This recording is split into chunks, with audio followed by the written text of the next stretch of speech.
आज तो कुछ ऐसी चीज होगी जो पिछले 4 से 5 महीनों से मार्केट्स में हो नहीं रही थी। आज एफआईज ने कैश में 5,000 करोड़ से ज्यादा की बाइंग करी है एंड डीआईज ने कैश में 3,500 करोड़ से ज्यादा की शॉर्टिंग करी हुई है। अब आज का जो एफआईज का डेटा है उससे क्लियर कट पता चलता है कि अब मेरे हिसाब से एफआईज के जो व्यूज हैं वो चेंज हो चुके हैं एंड अब मार्केट का जो मूड है वो चेंज होने वाला है।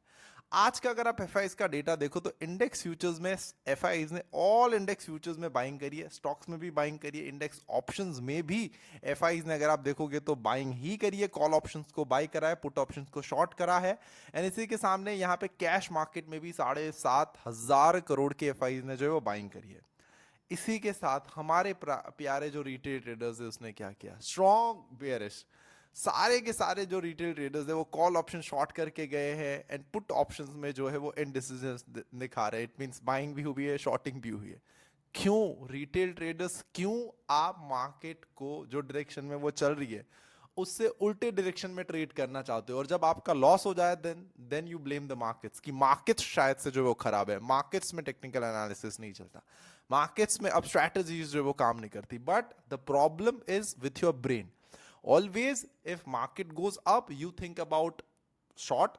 If market goes down, you think about buy. That is the problem, and that is why you're losing money, my friend. You don't understand the basic fundamental of the market. The trend is your friend, right? Where the trend is going, where the flow is going, that there is money is flowing, and उसी हिसाब से और उसी direction में जो है market जाएगा।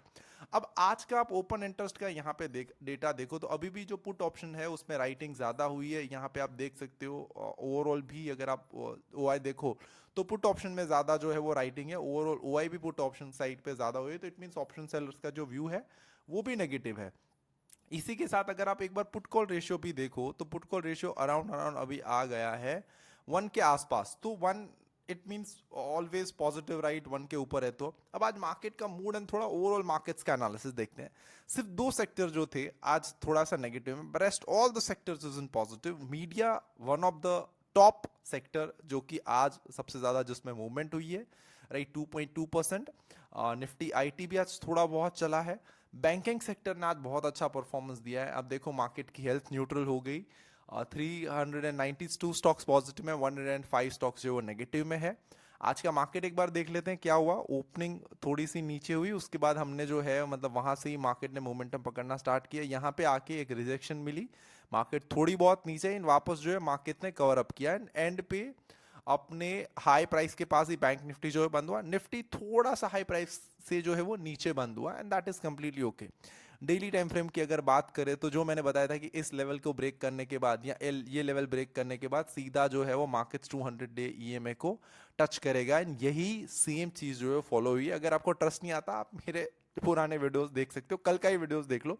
पुराना वीडियो क्या देखना, आपको पता चल जाएगा कि मैंने क्या बोला था। अब मेरा यहाँ पे एनालिसिस क्या है, जैसे ही ये 200 डे ईएमए के ऊपर बंद होगा मुझे ऐसा लगता है 1-2 दिन के बाद वापस से एक जो है वो थोड़ी बहुत हमें गिरावट देखने मिल जाएगी, बिकॉज यहाँ पे अब रिटेल ट्रेडर्स के जो है वो व्यूज चेंज हो गए। रिटेल ट्रेडर्स जो है वापस यहाँ से बाइंग करना स्टार्ट करेंगे। जिस दिन रिटेल ट्रेडर ने हैवीली कॉल ऑप्शन में बाइंग करी और पुट ऑप्शंस को शॉर्टिंग करना स्टार्ट किया, उसी दिन मार्केट्स में हमें बहुत बड़ी गिरावट देखने मिलेगी, बिकॉज ये मार्केट जो है वो रिटेल ट्रेडर्स के अगेंस्ट में चलता है, राइट? बिकॉज एफआईज तभी पैसा कमाएंगे, बड़े प्लेयर्स तभी पैसा कमा पाएंगे जब रिटेल ट्रेडर्स का लॉस होगा। तो अब मेरा यहां से व्यू है कि ये 200 डीएमए को भी क्रॉस करेगा, इसके ऊपर यहां कहीं पे हमें जो है वो अराउंड अराउंड बेसिकली मार्केट अब नजर आता हुआ दिखेगा 23,800 के आसपास एंड यहां से हमें जो है वो एक रिजेक्शन मिलेगा। That is my view on the Nifty. Bank Nifty की अगर बात करें तो बैंक निफ्टी ऑलरेडी मैंने बताया था कि वो ऑलरेडी क्लोज हो चुका है। अब तो सारी मूविंग एवरेजेस की जो डायरेक्शन है वो भी अपसाइड पे हो गई है, सारी मूविंग एवरेज के ऊपर जो है बेसिकली बैंक निफ्टी आ चुका है।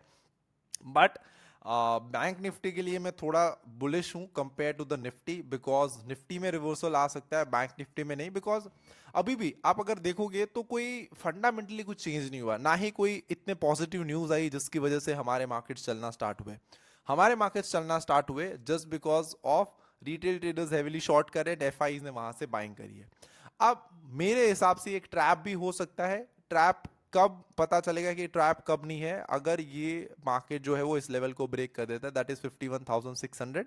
अगर इसको ब्रेक करता है फिर हमें पता चलेगा कि हाँ, it is not the trap.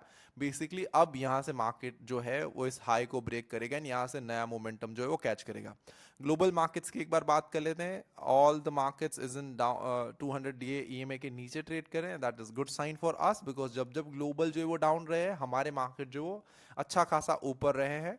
सो या दैट्स ऑल फॉर टुडे। अब मंडे मुझे ऐसा लगता है कि मंडे भी पॉजिटिव ही मार्केट्स रहेगा, Nifty bank Nifty both, right. शायद से मार्केट जो थोड़ा बहुत साइडवेज रह सकता है। द रीजन इज दैट पिछले 5 दिनों से मार्केट जो एक बुलिश मोमेंटम जो है वो कंटिन्यू कर रहा है, तो may be Monday bullish plus sideways जो है वो मार्केट रह सकता है। ये मेरा व्यू था। I hope you have learn something from this analysis. Thank you so much for watching.